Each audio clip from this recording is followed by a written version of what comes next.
네, YTN 라디오 김영수의 더 인터뷰 3부 순서 이어가겠습니다. 3부 이슈 더 인터뷰에서 만나볼 분은 민주당 사법개혁특위 부위원장 맡고 있는 화성시청 전용기 의원입니다. 어서 오십시오. 네, 반갑습니다. 전용기입니다. 네, 전용기 의원님. 자, 먼저 지난밤에 있었던 일부터 물어보겠습니다. 법원이 국민의힘 권성동 의원에 대해서 구속영장을 발부했습니다. 증거인멸 우려 때문이라고 적시했고요. 어떻게 보셨어요? 일단 기본적으로 권성동 의원은 모든 혐의를 부인하고 있지 않습니까? 예. 그러나 많은 보도에도 나왔듯이 굉장히 많은 증거들이 확보됐다고 합니다. 예. 그리고 뭐 사진이라든지 굉장히 좀 유력한 핵심 증거들이 눈에 보일 정도로 많다라는 보도가 지속적으로 나오고 있거든요. 예. 그런 차원에서 혐의를 부인하고 있는 권성동 의원을 증거인멸 우려로 보지 않을 수가 없다라고 하는 것이 법원의 판단 아닐까 그렇게 예. 추측하고 있습니다. 그래요. 권성동 의원이 구속영장 발부 직후 SNS에 글을 올렸더라고요. 이재명 정권의 정치 탄압이 본격화됐다라고 반발했습니다. 어떻게 보셨어요? 정치 탄압으로는 보기 어렵죠. 국민의힘이나 윤석열 정권이 이 특검을 거부하는데 모든 사활을 걸었던 이유가 아마 이 부분이 아니었을까 싶습니다. 예. 그러니까 실제로 특검을 막기 위해서 정말로 계엄까지 했다라고 하는 소문까지 우리가 의심까지 하고 있지 않습니까? 예. 그 정도로 이 권력 실세들을 향한 이런 칼날들을 두려워했다. 저는 그렇게 평가합니다. 예. 그런 측면에서 정치 탄압이 아니고요. 사필 규정이라는 말씀을 드리고 싶습니다. 사필 규정이다. 네. 네. 현역 의원이 이제 특검 출범 이후 처음으로 구속됐는데 국민의힘으로 향하고 있다라는 분석이 많은데요. 어떻게 보고 계세요? 실제로 국민의힘에 많은 의혹자들이 있는데요. 예, 저는 예. 뭐 더 많이 확대될 거라고 보기는 어렵습니다. 아. 이렇게 핵심적으로 일들을 수행했던 사람들이 있기 때문에 예. 이렇게 구속까지 이루어진 거라고 보고 있거든요. 그래서 국민의힘에서 걱정하는 게 모든 정당을 다 흔들 것이다 이렇게 보는 것 같은데 본인들이 그런 일들을 안 했으면은 그런 걱정 안 해도 된다라는 말씀. 그러니까 과거에 유명했던 게 아무 일도 하지 않았으면 아무 일도 일어나지 않는다라고 예. 본인들이 막 서로에 대해서 공격하지 않았습니까? 저는 그런 지점이라고 봐서 정치 보복이 일환이 아니기 때문에 이 국민의힘까지 많이 넓어질 거라고 보지는 않습니다. 예. 자, 오늘 이제 통일교 한학자 총재도 특검에 출석한다고 해요. 국민의힘과의 관련성, 연관성 어느 부분을 집중적으로 조사해야 된다고 보고 계세요? 아무래도 지금 보도에 나오는 내용들은 뭐 당원들이 갑작스럽게 입당을 했다든지 예. 그리고 실제로 윤석열 전 대통령을 돕기 위해서 뭐 금액, 현금을 불법 정치자금을 지원했다든지 이런 부분들이 아마 핵심적으로 거론이 될 것 같습니다. 예. 그래서 국민의힘에서 굉장히 우려하는 당사 압수수색까지 그러니까 당원 명부를 왜 달라고 하느냐라고 하는 의혹까지 나오는 거라고 봐서 예. 아무래도 오늘 출석을 하시게 된다면 이 부분들이 중점적으로 다뤄질 것이다라고 보고 있습니다. 예. 자, 계속해서 사법개혁특위 부위원장이시니까 사법개혁 특위 관련 사법개혁 추진이 어떻게 지금 되고 있고 또 최근에 불거진 조희대 대법원장 예. 사퇴 촉구 관련해서도 물어보겠습니다. 강유정 대통령실 대변인이 일단 여러 관련 질문에 원칙적 공감이라는 표현이 들어가서 여전히 상당한데요. 일단 우상호수석은 선을 그었습니다. 예. 지금까지도 앞으로도 논의할 생각이 없다라고 했는데 국민의힘은 지금 강유정 대변인의 첫 브리핑에 진위가 있다는 주장인데 자, 전체적으로 최근 논란이 된 이 사안에 대해서는 어떻게 보고 계세요? 그러니까 명확하게 우상호 정무수석이 밝혔지 않습니까? 예. 그렇기 때문에 대통령실 입장은 정리됐다고 볼 수 있을 것 같습니다. 그리고 내부적으로 이 무게에 대해서 다시 한번 논의가 됐기 때문에 대통령실은 이제 그 사법부 그러니까 조희대 대법원장의 거취 문제에 대해서는 입장을 낼 생각이 없다라고 하는 예. 것을 명확하게 끊고 갔다 이렇게 볼 수 있을 것 같습니다. 앞으로 뭐 조희대 대법원장의 거취 문제는 대통령실에서 더 이상 입장을 밝히지 않을 것으로 보고 있고요. 예. 그러나 민주당 입장에서는 많은 국민들께서 신뢰를 하고 있지 않은 조희대 대법원장을 계속 그 자리에 둘 것인가 하는 예. 논란은 굉장히 더 격화될 전망으로 보고 있습니다. 그래요. 예. 네. 민주당에서는 계속해서 거취 압박을 하고 있는 것 같아요. 지금 박상현 원내수석도 조 대법원장이 사법부의 권위를 망가뜨렸다. 예. 탄핵은 항상 최종 수단이지만 탄핵 대상은 명백하다라고 하면서 탄핵도 또 할 수 있다라는 취지로 네. 이야기가 되고 있어요. 많은 국민들께서 이제는 대법원을 못 믿겠다라고 하는 지경에 이르렀습니다. 그 이유가 무엇이겠습니까? 과거에 구속 취소를 이끌어냈던 지기현 판사도 포함되고 조희대 대법원장 이하의 대법원이 이재명 대통령 그러니까 국민의 힘으로 선출될 수 있는 대통령 후보를 바꾸려고 하는 시도 그 의심들을 만들어냈지 않습니까? 대법원의 신뢰는 본인들이 잃어버렸다라고 생각을 합니다. 그런 상황에서 이 대법원과 이 사법부의 정상화를 위해서 조희대 대법원장은 거친 문제를 결정하셔야 된다라는 말씀을 안 드릴 수가 없는 상황이 됐습니다. 그래요. 예, 조희대 대법원장의 임기가 보니까 2027년 6월까지네요. 그렇습니다. 원래 법관, 그러니까 대법관의 임기는 6년인데요. 조희대 대법원장은 2023년도에 취임을 했지만 이 정년 헌법상 보장된 정년이 70세까지이기 때문에 임기는 2년 정도 남은 것으로 보고 있습니다. 조희대 대법원장이 관련해서 어떤 입장도 밝히지 않고 있는 상황인데 조희대 대법원장이 민주당의 요구대로 사퇴를 하지 않는다면 만약에 사퇴를 하라고 요구하고 있는데 사퇴를 하지 않는다면은 탄핵 카드를 꺼내는 거예요. 아직까지 탄핵 카드는 이렇게 심도 깊게 논의되지는 않았습니다. 왜냐하면 명백하게 헌법과 법률적 위반이 포착이 돼야 되는 것 아니겠습니까? 현재는 의심인데 그 의심이 증폭되다 보면 국민적인 저항에 빠져들 수밖에 없을 겁니다. 그렇기 때문에 조희대 대법원장이 현명한 판단을 하시기를 바랄 뿐입니다. 이 부승찬 의원이 어제 국회 대정부질문에서 주장한 내용이요. 이재명 사건은 대법에서 알아서 처리하겠다라는 취지의 발언을 했다는 겁니다. 진위 여부는 아직 밝혀지지 않았습니다만 민주당에서는 어떻게 보고 있는 거예요? 굉장히 심각하게 지켜보고 있습니다. 과거에 그때 당시에 그러니까 엄청나게 떠돌았던 소위 지라시들 내용 중에 하나였었거든요. 실제로 심리 며칠 만에 굉장히 이례적으로 대법원이 신속한 판단을 내버렸습니다. 그러니까 대법원의 사실상 심리가 시작된 지 10일도 채 안 돼서 갑작스럽게 이재명 대선 후보에 대한 그 대법원의 그 결정을 해버렸다는 거죠. 바로 파기환송해버린 거예요. 도대체 이 많은 분량의 이런 뭐 서류들은 읽었느냐라고 하는 질문에 대답을 할 수 없을 정도의 신속한 판단이었거든요. 그러니까 뭐 9일 만에 끝났다고 보는데 저희는 사실상 뭐 하루 이틀 만에 이 결정을 만들어냈다라고 보는 거고 이거는 답정너 판결이었다. 그렇다면은 충분히 조희대 대법원장과 이런 발언들의 신빙성이 있는 것이 아닌가 하는 의심을 안 할 수가 없는 겁니다. 그래요? 이거 관련해서 좀 조사나 수사가 필요하다고 보세요? 어떻게 보세요? 만약에 이거 사실이라면 이거 사법부의 신뢰를 한 방에 무너뜨리는 정말 역사적인 사건이 될 겁니다. 필요하다면 조사나 수사 충분히 필요하다고 생각합니다. 관련해서 고소고발도 있을 수 있잖아요. 어떻게 보세요? 실제로 고소고발이 이루어질 것으로 보고 있습니다. 이 해당 내용들이 공론화되지는 않았었거든요. 소위 그런 소문이 있었다 정도였는데 어저께 부승찬 의원의 질의 이후에는 공론화 과정으로 접어들었다고 보기 때문에 충분히 고소고발 가능성도 있다고 봅니다. 자, 계속해서 사법개혁을 좀 물어볼게요. 사법개혁 지금 추진되고 있는데 며칠 전에 전국 법원장 회의가 열렸잖아요. 그 법원장들이 모여서 우려를 표명을 했는데 법원장들 우려 표명에 대해서는 어떤 생각이세요? 굉장히 저도 우려스럽습니다. 사법부에서 의견을 이렇게 대놓고 반대하는 것들은 굉장히 우려스럽다는 말씀 안 드릴 수가 없는 겁니다.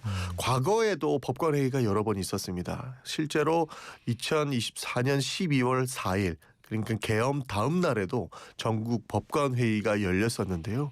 그때 결론은 우리 법관들은 헌법과 법률에 의거해서 본인들의 역할을 다하겠다라는 정도의 결론을 냈습니다.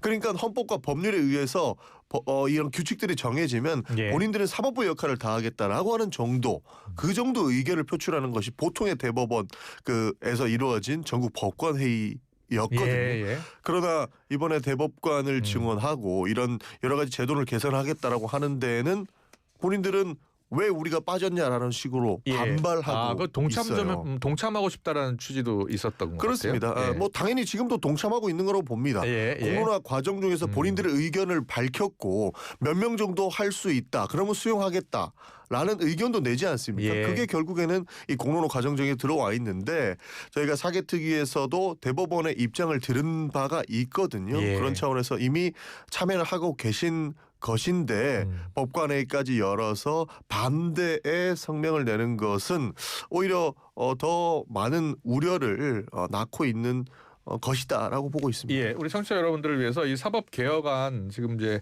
관련해서 부위원장 맡고 계시니까 사법개혁안의 핵심 내용 몇 가지만 좀 이야기해 주실래요? 우선 대법관의 증언이고요. 예.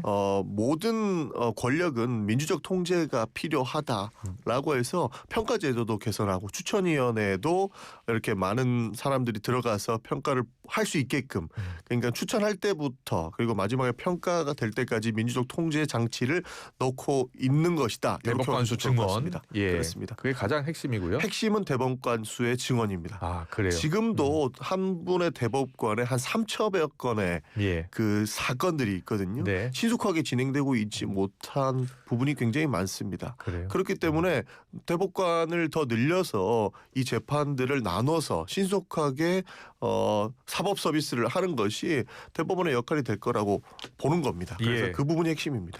그래요. 지금 현재 이제 대법관 수가 14명인데요. 단계적으로 늘려나간다면서요. 예, 그렇습니다. 예. 단계적으로 늘려나가서 최종안을 말씀드리기는 어렵습니다만 예. 26에서 30명까지 증언을 했을 경우에 예. 이런 그 업무의 분산이 가능해지고 충분히 뭐 전원합의체 문제도 해소될 수 있을 거라고 봐서 예. 그렇게 증언하는 것으로 저희는 잡아가고 있습니다. 그래요. 예.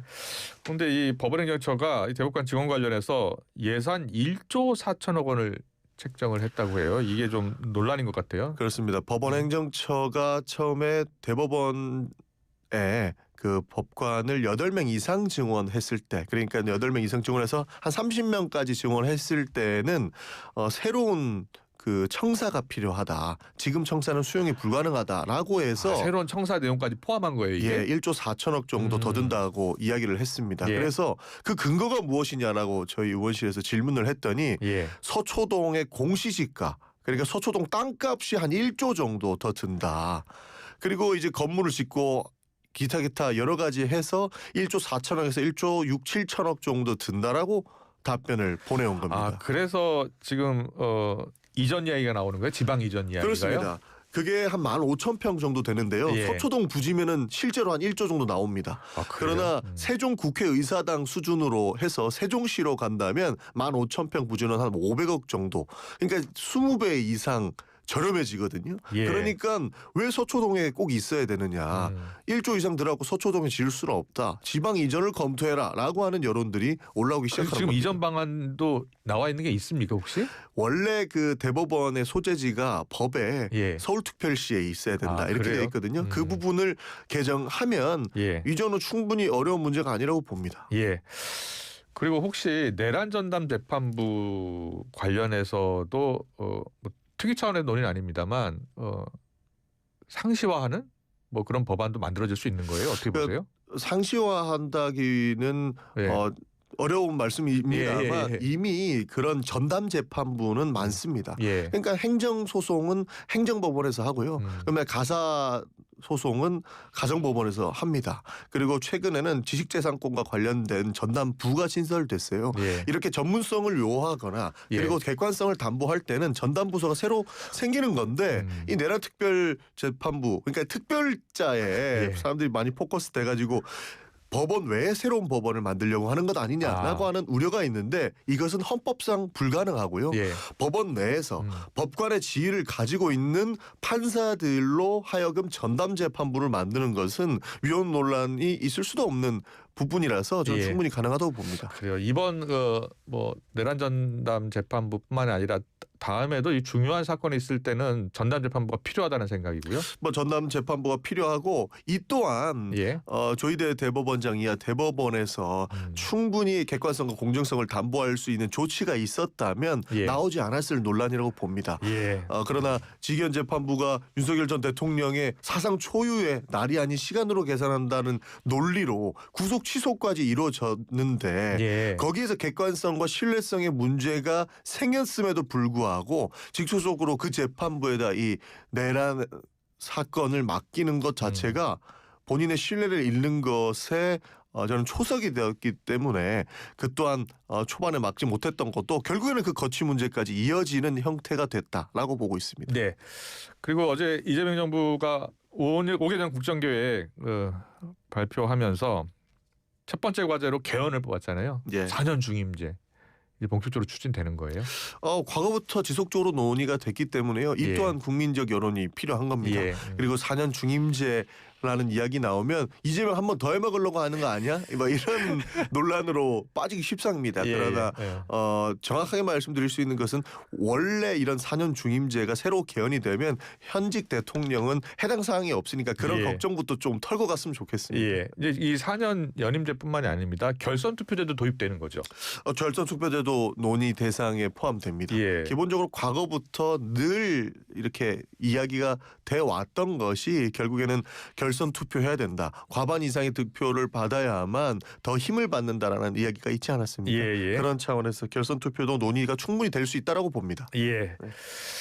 자, 야당에서는 장기 집권 포석 아니냐라고 또 의혹을 제기하고 있는데 그럴 일은 없다라는 말씀이세요. 그거는 저는 의혹이 아니고 선동에 불과하다고 생각합니다. 예. 장기 집권의 초석을 다지기 위해서 개헌을 한다는 것은 어불성설이고 늘 이런 방식으로 발목을 잡아서 개헌이 안 됐던 거거든요. 예. 이것은 여야 할 것 없이 개헌 논의는 우리가 80년대에 생겼던 헌법이 수정이 필요한 부분이 너무 많기 때문에 적극적으로 이렇게 참여를 해주셔야 된다는 말씀 드리고 싶습니다. 예. 어제 국민의힘 법사위 그 간사를 놓고서 어제 법사위원회에서 큰 충돌이 있었잖아요. 전체적으로 그동안 이제 간사 선임은 호선으로 결정을 했는데 네. 이제 투표를 하게 된 거예요. 예. 민주당의 입장은 나경원 간사는 절대 안 된다는 겁니까? 나경원 간사는 간사를 하기에는 굉장히 부적절한 인사다라고 하는 것이 민주당 생각입니다. 예. 왜냐하면 기본적으로 그 국회 선진화법 위반 피의자로 지금 검찰이 구형까지 징역형을 해놓지 않았습니까? 예. 아무래도 법사위 간사를 맡게 되면 그 재판에 영향을 미칠 수 있을 만한 우려가 충분하다라는 예. 의심을 하고 있기 때문에 법사위 간사 할 사람이 그렇게 없느냐? 왜 굳이 나경원이어야 되느냐라고 하는 질문을 안 할 수가 없는 것이고요. 예. 그 연장선에서 저희는 나경원 법사위 간사를 반대했다. 이렇게 예. 봐주시면 좋을 것 같습니다. 예.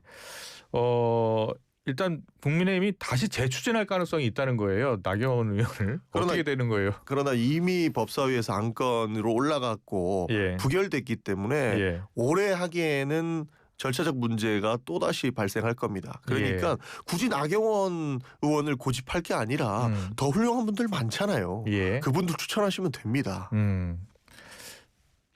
누구 좀 아닙니다. 뭐 추천해 주실 분 있으세요 혹시? 제가 추천할 분은 없는데요. 예. 어쨌든 국민의힘에는 법사위 간사할 사람들이 더 많을 겁니다. 예. 굳이 이렇게 정략적으로 나경원 의원을 무조건 간사를 모셔야 된다 이런 생각은 안 해줬으면 좋겠습니다. 네. 사실은 지난주 월요일이었죠. 대통령과 여야 대표가 만나서 협치를 이야기해서 예. 여야가 좀 협치하는 모습 또 민생을 위해서 또 최근에 이제 관세 협상까지 예. 머리를 맞대는 모습을 기대했는데 계속 충돌이 이어지고 있어서요. 어떻게 생각하세요? 여야는 싸우더라도 대통령과의 관계는 회복이 돼야 됩니다. 그리고 네. 지금은 미국에서 촉발된 굉장히 많은 논란이 있기 때문에 우리가 힘을 모아야 되거든요. 예. 그런데 결국에는 이재명 대통령을 흔들기 위한 노력들을 국민의힘에서 굉장히 많이 하고 있기 때문에 지금 많은 어려움을 겪고 있습니다. 그래서 예. 이때는 대승적으로 서로가 주고받으면서 협치를 좀 해나갈 필요가 있다고 봅니다. 예. 그러나 한 발 더 나가죠. 네. 국민의힘이 뭐 이재명 대통령에 대한 탄핵까지 법적으로 검토를 하겠다. 뭐 그건 강유정 대변인의 그 뭐 진위가 있다라는 발언 예, 때문에 예. 촉발됐던 것 같은데 네.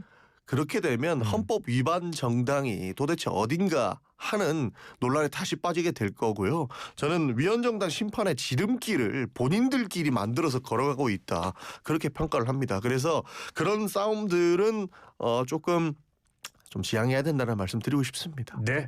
여기까지 듣겠습니다. 더불어민주당 전영기 의원과 함께했습니다. 잘 들었습니다. 네, 감사합니다. 수고하셨습니다.